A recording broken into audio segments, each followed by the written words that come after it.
Good afternoon, everyone. Thank you for joining us for today's Wednesday Wise webinar. I'm Lauren Anderson with the International Franchise Association, and we have a great session lined up for you. Before we begin, I would like to remind everyone that we are recording today's webinar and will make it available later this evening on franchise.org.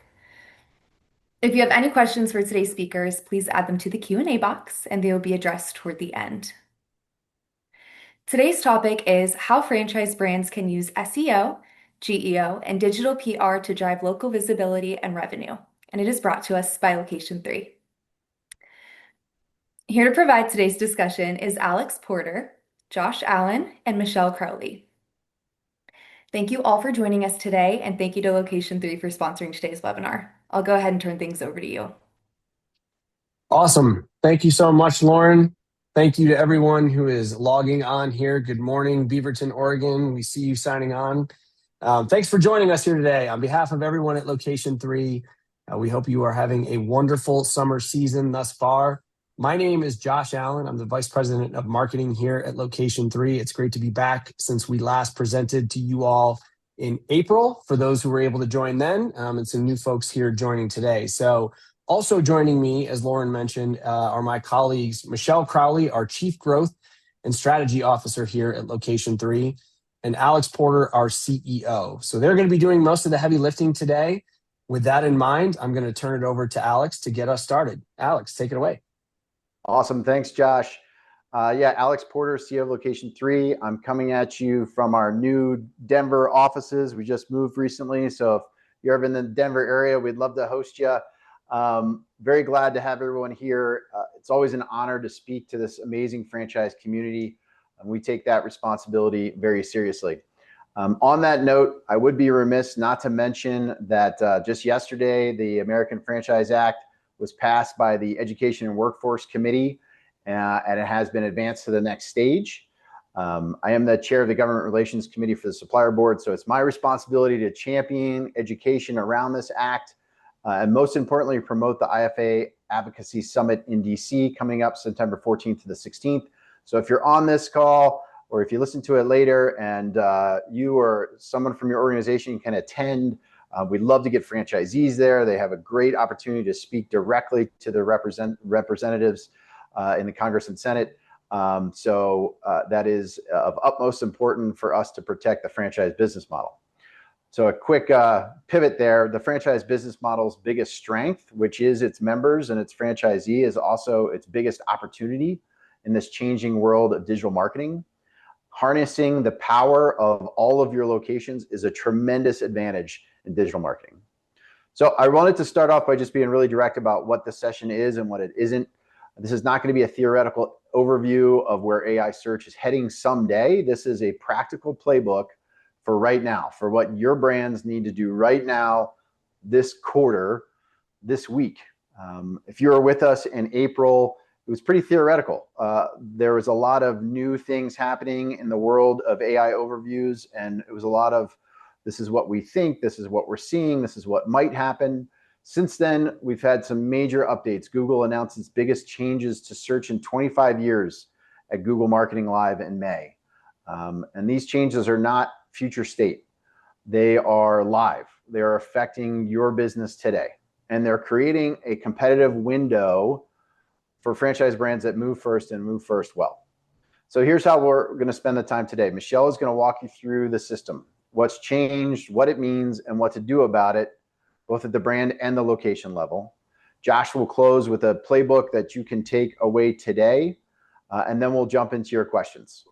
So I'm going to step into the background, and I'll be back for Q&A.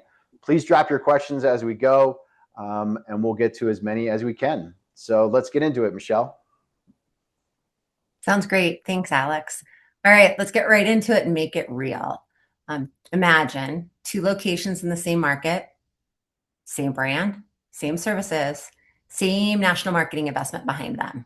Everything looks the same, except location A has recent reviews, an active Google business profile, and useful FAQ content that actually asks a question and gives an answer on the location page.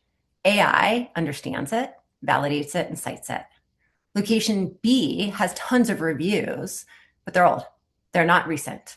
They have a stale profile activity, not new content, no new pictures, and a pretty generic location page. It may still technically exist in search, but it's a lot less likely to be recommended by AI. And that is the visibility gap that we're going to talk about. And when you multiply that across 50, 100, 500 locations, it's not really an SEO issue, and it's not really a visibility issue anymore. It really becomes a revenue issue. And we're going to create solutions for that for you guys. So up until now, Alex mentioned that, for biggest news in 25 years. What does that actually mean? Search has been about rankings. The goal was to move up that list. All marketing efforts were to get up, climb that list. It's still important, but it's not the whole story. AI-powered search is increasingly choosing which businesses to surface, summarize, and recommend. And that creates a very, very different kind of competition. As the slide before, 2 locations that look similar in traditional search, but if AI consistently recommends one and ignores the other, that's that gap.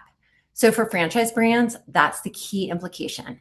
Visibility gaps that become revenue gaps. The locations earning recommendations will get more calls, more visits, more opportunities. The locations that aren't earning recommendations, they'll fall behind, even if their traditional rankings haven't changed. So if AI is making recommendation decisions, the next question is, what is it that's influencing those decisions? And most organizations, and yours might be one of them, manage SEO, content, and PR separately. But AI doesn't think about these things separately. It's evaluating all of these three things at the exact same time. So think about it as, do I understand the business? Can I extract a clear answer from it? And can I trust it? So SEO, GEO, and digital PR each help answer one of those questions.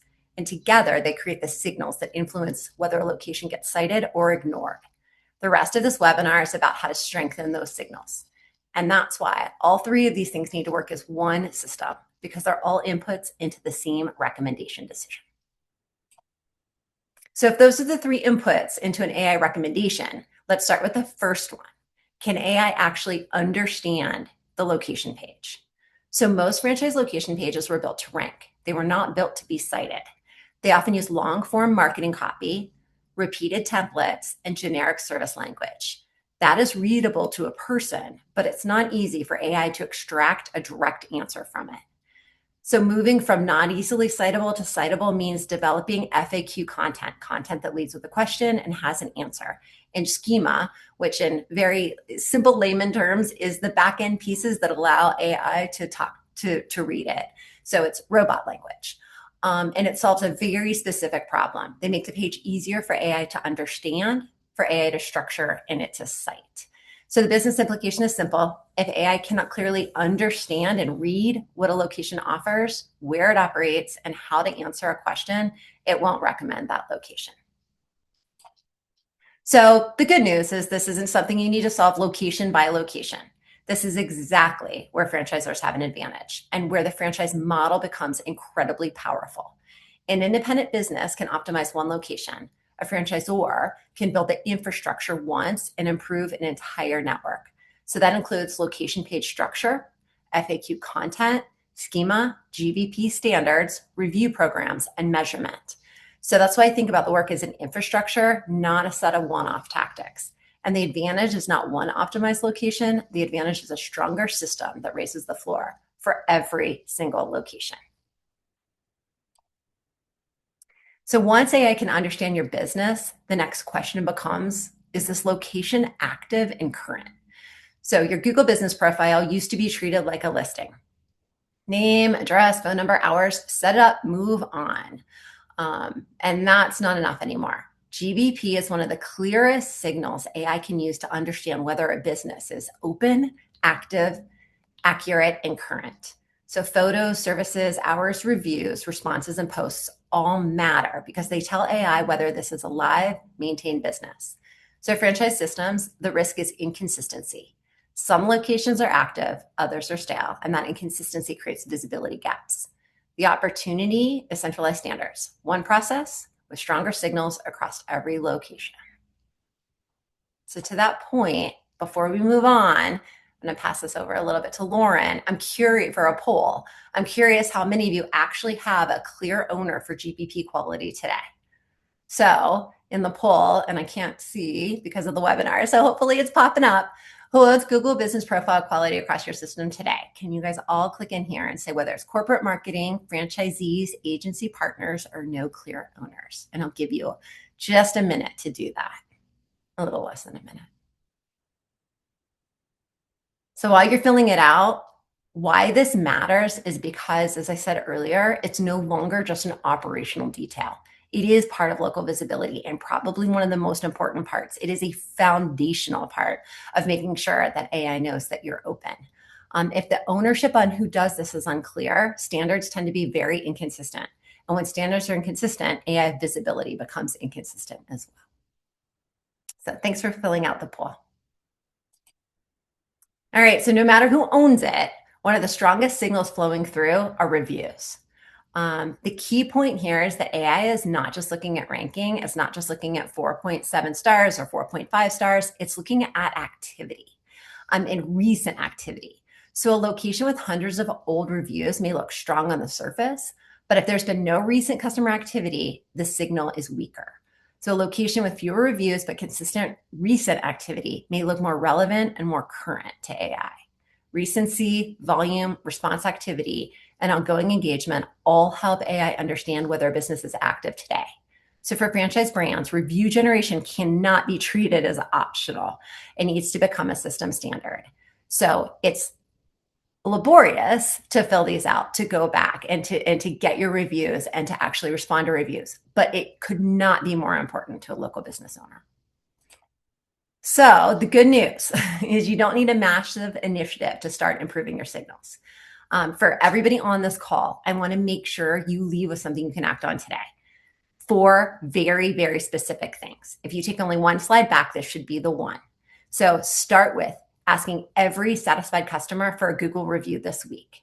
I have been going out and talking to many of our clients and many of our franchisees and talking about how important it is. Just ask people for reviews.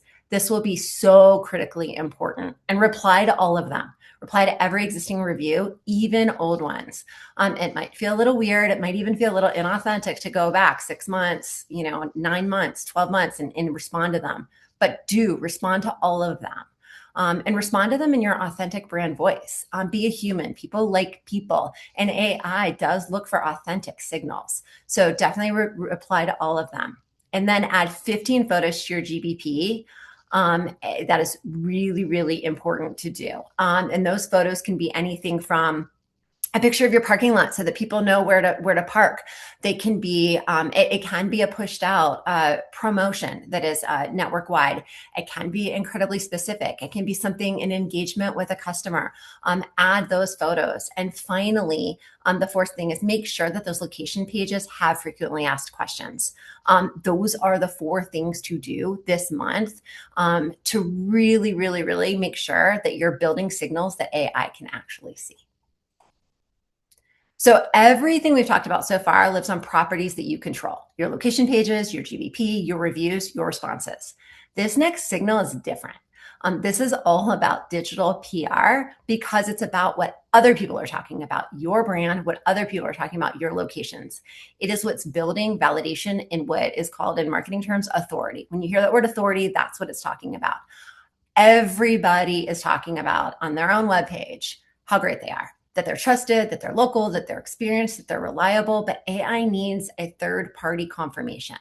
So whether that be local news or industry publications, community organizations, partnerships, sponsorships, any credible third-party mention validates what your properties are already saying. And it's why digital PR belongs in this conversation.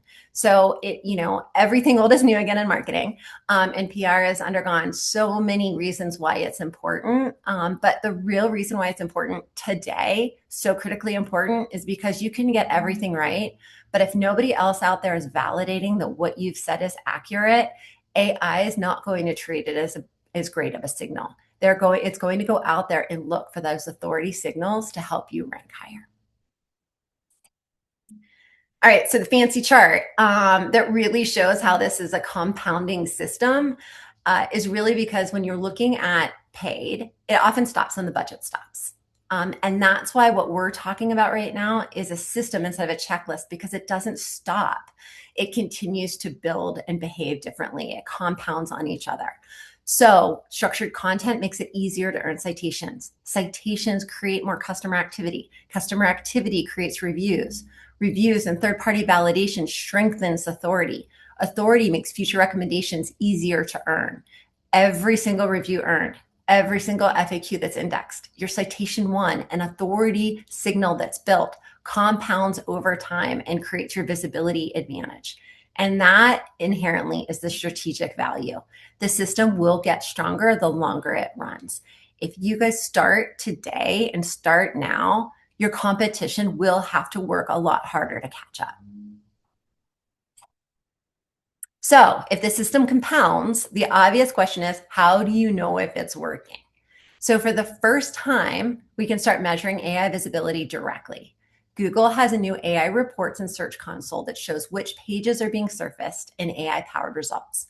So for franchise brands, the most important view is your location level visibility. Which locations are being cited, which ones aren't, and that gap is your roadmap. Where do you focus? So one thing to know, the AI report and traditional search console, they work together. One tells you where AI is surfacing your content, and the other one helps you understand what happens next. So also watch out for impressions up, CTR down pattern, because that's a sign that AI overviews are winning the click while your ranking remains the same. So for me, AI citation rate by location is becoming one of the most important new KPIs in local search. Because as said earlier, visibility gaps ultimately become those revenue gaps. Also, don't forget to think about other things. Start tracking referral traffic from ChatGPT, Perplexity, and Copilot. That volume's small, but they're all going to keep growing as the world continues to change. All right, so once you see the gap, the next question is where to start. So we talked about the 4 things you can do, but this is really all wrapped up in a 1-quarter sprint, a 3-month roadmap, a 90-day AI visibility. Don't think about it as being huge and difficult and insurmountable. It's really pretty simple steps that need to be taken. Month 1, build your foundation, audit your location pages, assess your GBP completeness, make sure that reviews are being garnered and responded to by location, and identify those gaps. Month 2, strengthen your signals. Make sure you're deploying that FAQ content, the questions and the answers. Add your schema markups, refresh your GBP photos and services, and then launch review-generated process. And then month 3, scale and measure. Track that visibility by location, identify the winning markets, build your authority signals through digital PR, and prioritize those locations that need help. The brands that move first are going to build advantages. Competitors will have to earn one location at a time. So turning it over to Josh to sort of bring us home.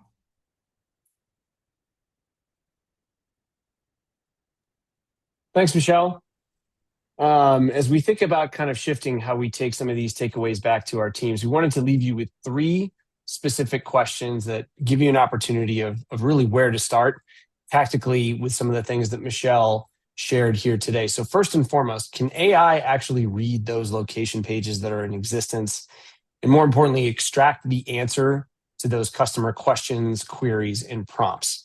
If you're not sure, the answer is probably no. And so some of the things that we touched on, like FAQ content in particular, local services pages within your location pages, and all of that content that is going to feed into not just traditional search queries, but more importantly, those AI-generated prompts and responses, those are going to be critical going forward. So take an assessment and get an understanding of what that looks like at the individual location level, as well as system-wide.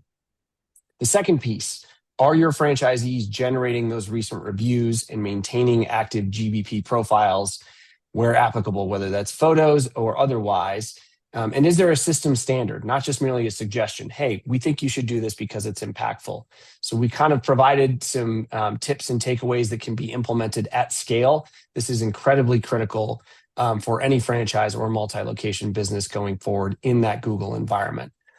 Third, and finally, do you have visibility into which locations are actually being cited by AI and which are invisible. As Michelle alluded to, that gap allows you to identify opportunities on the roadmap to drive performance, not just in AI, but in this entire ecosystem as search continues to rapidly evolve and advance going forward. So with that in mind, Michelle, if you want to jump to the next slide, this is how we're thinking about it. As I mentioned, this is an environment, and as Alex touched on at the top, that is rapidly evolving. Some of the biggest changes, as he mentioned, in the past 25 years have occurred within the Google environment just in the past 6 months alone. So it's all about process. And for us, our process we often refer to as the local method. First and foremost, it's about understanding your business. What are those goals, both at a brand level and a location level, and where does the real growth opportunity in this kind of AI-powered environment live? From there, we take an approach of really orchestrating that strategy. As Michelle alluded to, it's about systems, not tactics and strategies and silos. So building that plan that's designed to impact everything at the brand and the national level, but also allow us to make significant impact at the local level as well. So whether we're talking about search, which was the emphasis of today, but things like social, display, CTV, how does all of this work together to convert those browsers into buyers for your business? And then how do we amplify that going forward, putting more emphasis around key tactics, key investments, and efforts that we know are driving results. And our platform, Local Act, is critical into showing us what's delivering results at a brand level, but also at a location level. And last but not least, level up and do it again. For us, it's all about innovating as we go forward, every month, every quarter, every year, to continue to grow those gains at scale. Speaking of Local Act, for us, Local Act is how we scale. So it's our proprietary platform that makes that scale possible, but more importantly, without sacrificing local precision or brand control that is necessary for any franchise business. It allows unified visibility across every location for franchisors like you, but also allows franchisees to understand what's happening in their market at their location. So same data, key views for key stakeholders, and clarity and visibility for all. The other part is it's not just reporting. So it's about data that drives action. Local Act doesn't just show you numbers and reporting metrics. It also gives input into levers that we can pull from a performance perspective that allows us to continue that growth over time. So at the end of the day, it allows accountability at every single level, at the franchisor level, at the franchisee level, and even folks in between, whether those are franchise business coaches, field marketing reps, and whatnot. Local Act gives that visibility and, more importantly, insight into what actions are needed to drive success going forward. So last but certainly not least, for those of you who may not be as familiar with Location 3, Michelle, if you want to hop to the next slide, we've been doing this for nearly 3 decades. Beyond our technology platform, Local Act, it's also about our people that are franchise specialists, digital marketing experts that understand franchising as a whole, but also understand the key categories and what it takes to drive success within those categories. For us, it's about performance at the end of the day. As I mentioned, we've been doing this for nearly 3 decades. We currently serve over 70 multi-location brands and over 34,000 locations active in market. We're proud of our partnerships, one of which is the Google Premier Partnership, as we've talked a lot about search today. And I wanted to leave you, before we jump into questions, with a big announcement from Google that dropped this week around local service ads. So huge announcement from Google. If you aren't aware already, this is in particular relevant to those franchise brands that are running LSAs currently. Google's officially announced that they are folding local services ads into Google Ads and ultimately retiring the standalone LSA dashboard next month. So for those running LSAs at the local level, this migration is going to start in August. Some of you may have received a notification already.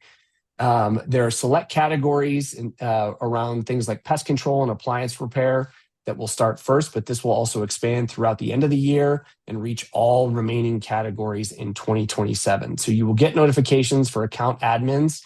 There's a couple key things to note about this big shift. First and foremost, this is a platform consolidation, not necessarily a whole-scale product change. So things like pay-per-lead billing, search and maps placements for LSAs, keyword list targeting and whatnot, those are going to remain in place. But there are some shifts that are going to be, or there are some impacts as a part of this shift. Things like manual bidding vertical level cost targets, those are going to be retired in favor of a single campaign level target. Weekly budgets are actually going to convert to daily budgets. So this is worth checking in your account if you run on a particular and more importantly, restricted ad schedule. And last, but certainly not least, this is critical. Historical performance data is not going to carry over automatically. So when you receive your migration notification, or if you have questions about it, please ensure that your historical LSA performance data gets migrated manually, because this will not happen once the account moves, and that history could be lost from the dashboard altogether. So if you are a Location 3 partner, we're obviously actively working on this. If you have questions and are not a partner of ours, certainly feel free to reach out at the end of the webinar. But big news from Google. With that in mind, I do want to get to some of the questions that have dropped in the chat. And I'm going to direct these. We've got a few here. So I'll take this. And Alex, Michelle, actually, Alex, I'll put this to you first, kind of the big, broad umbrella question. For a franchisor who is just starting to think about AI search, what does the first 30 days actually look like? And where do most brands, in your opinion, get it wrong, or maybe have gotten it wrong early on? So if you're just taking a look at your landscape and you want to say, okay, we're going to get serious about AI and getting into AI overviews, the foundational elements are your Google business profile. That's number one. That is a very often the number one cited source for AI overviews. And at the top, when I said that the franchise community has a real leg up on other multi-location businesses, is because you do have franchise owners that are very invested, obviously, in their location being successful. So active management of franchise business, Google business profiles, right? The images that Michelle mentioned, I would include doing Google business profile posts. I would add videos into that. The more information you feed the Google business profile, the more that profile is going to feed AI overviews for not just Google Gemini, but for really all the systems. Number two is, does every single location have a page with localized content on it? And what I mean by that is you can't just copy and paste and say, we do this in this city. You need to have some mentions of neighborhoods, some mentions of events, that sort of thing. And then number three, I would say organize a very easy to understand playbook for your franchisees to engage with their local community. The more brand mentions they get, sponsor a golf tournament, sponsor a something, get engaged with a business like a BNI or something along those lines. Get mentions of your brand out in the local community would be number 1, 2, and 3. And then I know, just as an additional point here, this is mostly talking about organic. You can get in AI overviews right now by turning on AI Max. We are recommending for all of our clients to engage in AI Max. It is the fastest and easiest way to get into AI overviews. Awesome. I love it. That was one I was going to pull, was kind of the use of pay-per-click impact in the AI siting. So that was a question that just popped in. So AI Max, again, to Alex's point, that is a quick win that you can implement today. And we're seeing, and just as a side note, I mean, AI overviews is not reducing paid. It's actually increasing paid because it's harder to get in the AI reviews. We're seeing, AI Max work really, really well. The conversions are good. Cost per acquisitions are in line, if not better. They part of Google Marketing Live is they did release a number of kind of guardrails for AI Max, so it's not so much of a black box. So that is an important part of the formula. Awesome. Excellent. Question for you. I'll kick this to Michelle. In working with an SEO team, an SEO agency, how do we know if they're actually doing quote unquote GEO, or just doing kind of traditional, what they've always done, and calling it AI optimization? So I'll preface this by saying, I know you mentioned a number of tools to kind of measure. How do we know if GEO is actually being executed, and how are we measuring that and that success as a result? Yeah, so I'll start with the measurement, but then I'll go back to the questions that I would be asking my agency partner. So first of all, as I said earlier, there are tools to measure your AI visibility, and is it increasing? And that is a really huge KPI. And just like paid, you should be looking at the increase. Where were you when you started? Where are you month over month? Where are you quarter over quarter? Where are you year over year? Where are you in comparison to competition? All of those are things that you should be measuring, evaluating, just like paid, right? So they should be very objective measurement KPI. In terms of what I would be talking to an agency about, it really would be three things. First of all, the first thing for your SEO agency to talk to you about is your technical fundamentals. So you need to make sure that you are technically sound. Your website is actually working for you. Everything is pointing to each other. That AI can actually read what you're creating. So do you have your technical fundamentals set up the right way?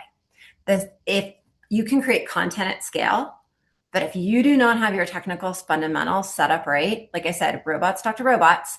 You need to make sure that AI can read you. Then the second part is, what are your content gaps and what is that content roadmap? So it's not content for bloat's sake. It's not just creating it all, but being very clear. Do you have service pages? Do you have location pages? What are the pages that you have?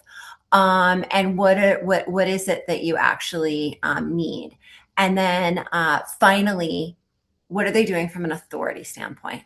So, you'll hear words like backlinks and citations and digital PR, but what are you doing to make sure that you are getting that authority building? And those would be the sort of three things that I would be looking at in an agency. And if they can't give you a roadmap against it, then it's going to be really hard to show how you're growing. Awesome. I love it. And I know, Alex, we were talking recently to geek out a little bit on the technical SEO perspective, but do you want to kind of add your thoughts on the LLMs.text? Do I have that right? And kind of the technical aspects of ensuring that content is visible from a GEO, AEO perspective? Yeah. So this is I think new as in the last 4 to 6 weeks, but it's basically another schema markup that we are testing, that you put it on your website. It's basically, hey, LLMs, talk to us, read this page. This is what we're trying to say. We're trying to clean out the clutter. The LLMs have not specifically said that they are going to be utilizing it. As far as I know, I am certainly not the technical expert here, but it's a risk reward, right? There's very low to no risk, and the reward could be huge. And it's just an example of our amazing team just being, spending. We always say you gotta spend a lot of your time thinking and researching and ideating on what could work, because this world changes. May feels like it was a year ago already. When I was sitting at Google Marketing Live and hearing this stuff, I was like, oh my gosh, this is big. Digital marketing changes all the time, but this I can't remember a year like this. And you have to innovate. You have to have new ideas. So LLMs.txt is something that we're testing actively right now. We're seeing, we think it's impactful. It's a little early to tell, but definitely something. Excellent. We had one that just popped in too. This is related to the poll that we shared, right? So what are our recommendations for control of Google business profiles? Do we recommend to the franchisors to control those for all franchisee locations? Michelle, why don't you start? Yeah, I would say it really depends on your structure and organization, but at a minimum, you have to set the standards and the expectations, right? So that's where I would start, is setting those things. Many of our clients and many places where it is successful is when the franchisor has control of the GBP in general, but you have local locations responding to reviews. You have local locations adding their photos. You have local locations adding content updates. So there's a little bit of a shared ownership in terms of content versus setting it up in the control. So set your standards and guidelines. That should be at the franchisor. At the franchisee level, content creation. Yep. Yeah, and I think what's old, to your point earlier, what's old is new is, again, location data management, right? NAP stuff too, definitely at scale at the franchisor level. Related to this, one more, getting franchisees. We have 400 locations. Getting franchisees to respond to reviews consistently has been virtually impossible. What actually works at scale to support what we talked about today? So I can tell you that I've been, and for any of our clients who are on the call, they know this, I've been a little bit on a roadshow in terms of talking to the Z's at the opportunities that we can. Because when you explain to them and you sit down, I was in a franchise advisory committee meeting not so long ago and sitting down and talking to some franchisees and owners about how they can control this, that this is something that they can actually do and they can beat their competition. They got kind of excited about it. Now, will that enthusiasm continue? Maybe, maybe not. But when they recognize that by them doing this, they'll get more qualified leads, they'll show up, they can see it, they can touch it. And it's a little bit, it's work, right? It's time, but it's not money. And it's actually kind of funny because it's probably one of the first times an agency person and a marketing person walked in a room and didn't talk about wanting more money, but talked about what you can do. Like what can you actually do and not spend any more money, but it just requires time. And when you explain that time value equation, I just keep reinforcing it. I think it's Oh, that's it's great. just continuously ongoing education. I've also got an opportunity to stand up in front of some great brands that, the review responding was just not happening. I was like, look, this is the number one critical. I will say this. This is the number one most critical thing that your franchisees, or if you are a franchisee, you can do.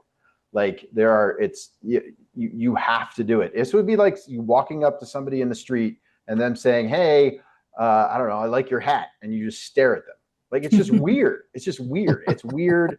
And if you explain, I feel like if you have the opportunity to get up there and say, look, this will give you more business. This will get you cited in AI overviews. This will drive you revenue, and it costs nothing. And by the way, most of the brands in franchising get great reviews. So it's like, it's just, and if you get a bad one, you try to take it offline. Hey, email, sorry, this happened. Let's discuss. It's number one and number 1A and B and C, and review management is a huge priority. And if they really can't do it, we don't offer this as a service. There's a number of companies that do this as a service that can help, respond on your behalf. Google is launching, or has launched already, automated response, AI response to reviews that you can turn on. I am of the opinion that you should respond as a human to reviews. I don't think there's a brand out there that's getting so many reviews that they can't spend a few minutes to respond to it.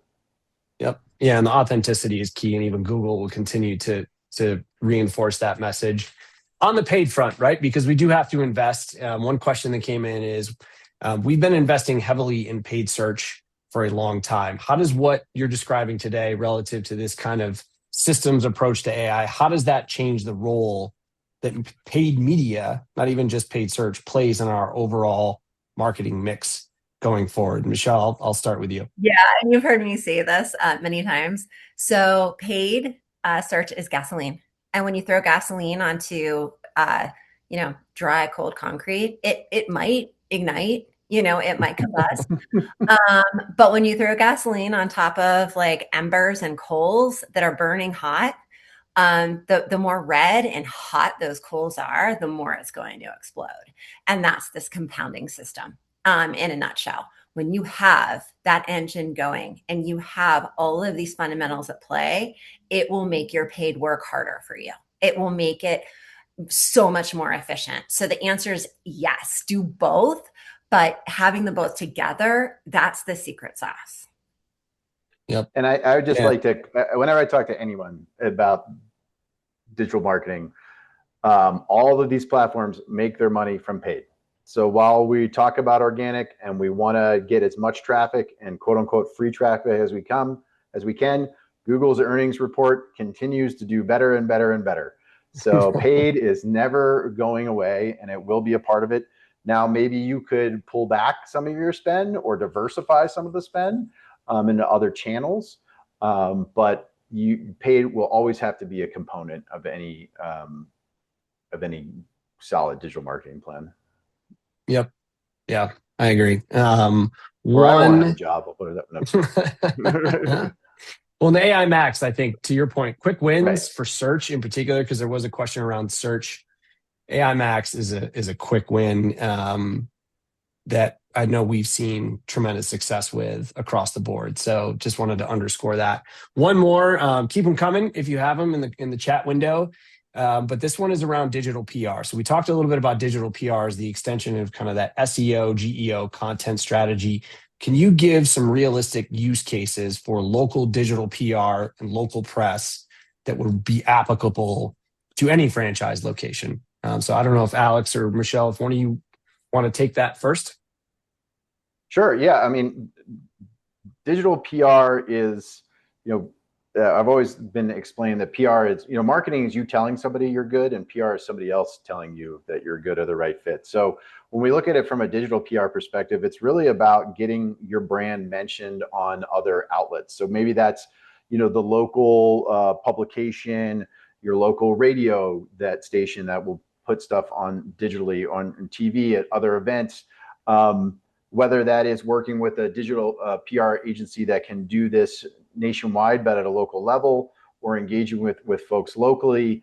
The key here is to just get your brand mentioned other places. So when these AI overviews are sourcing their answer by having, like we're in Glendale neighborhood, there's a Glendale Chronicle that comes out. If you get a story posted on that and it's mentions your name, that's digital PR. So it's something that you can either do by yourself and do some outreach and some partnerships, go to local events, business networking events, and do that sort of thing. But there are also firms out there that offer this as whether it's a local company or a national company. But as you get more sophisticated in your efforts around this area, digital PR is something that should be a part of your plan and your conversation. Excellent. All right. I also think just that's wanted to, it. as a little extra bonus tactic in the end here, I think, we're talking a lot about Google. And one of the things that we're constantly looking at is, what is being cited, right? And Reddit 6 months ago, Reddit was the number one thing to be cited. You Yep. had to get yourself on Reddit. And that's still true. Reddit is a great source. YouTube is a great source. LinkedIn is a great source. Basically, any place that is relevant to where your customers live is going to be a great source. And this is not any fundamentally different than it was 5 years ago, 10 years ago. Like you got to get your content and your brand out to where your customers are at. It's just becoming a little bit more sophisticated in the way that it's being organized and surfaced to us as the consumers. So YouTube, Reddit, Nextdoor, LinkedIn, these are all channels that are worthwhile for you to invest your time and effort in. And like Michelle mentioned, throw some paid on top of it, and you're going to have a really good holistic strategy that's going to drive customers and revenue. Love it. Great summary. Couple quick programming notes. The recording we will have from the IFA, obviously, for any kind of running back from a viewing perspective. If you have questions, you can find all of us on LinkedIn. I know Alex in particular is very active on LinkedIn. You can visit our site or email us at hello@location3.com. Regarding the local services ads news, if you want a deeper dive into our perspective on what this change means, because it is a very big change coming from Google, check out our blog. We've got a lot of details there. But other than that, we just want to say thanks again. Thank you, Michelle. Thank you, Alex. And thanks to everybody for joining today. Thank you, Lauren and the IFA. It was a pleasure to be here. We look forward to the next one. And we hope to see you at a minimum in DC or some of the many more franchising events that are taking place later this fall as well. So that's it for us today. Lauren, I'll hand it back to you. Thank you. Thank you so much. This was excellent content and excellent feedback from all of you. We really do appreciate it. Again, this webinar was recorded and will be up on our website early this evening. Thank you very much again to Alex, Josh, Michelle, and the Location 3 team for sponsoring today's webinar. And again, thank you to everyone for tuning in. Have a great rest of your day. Bye. Thank you. Thanks, y'all.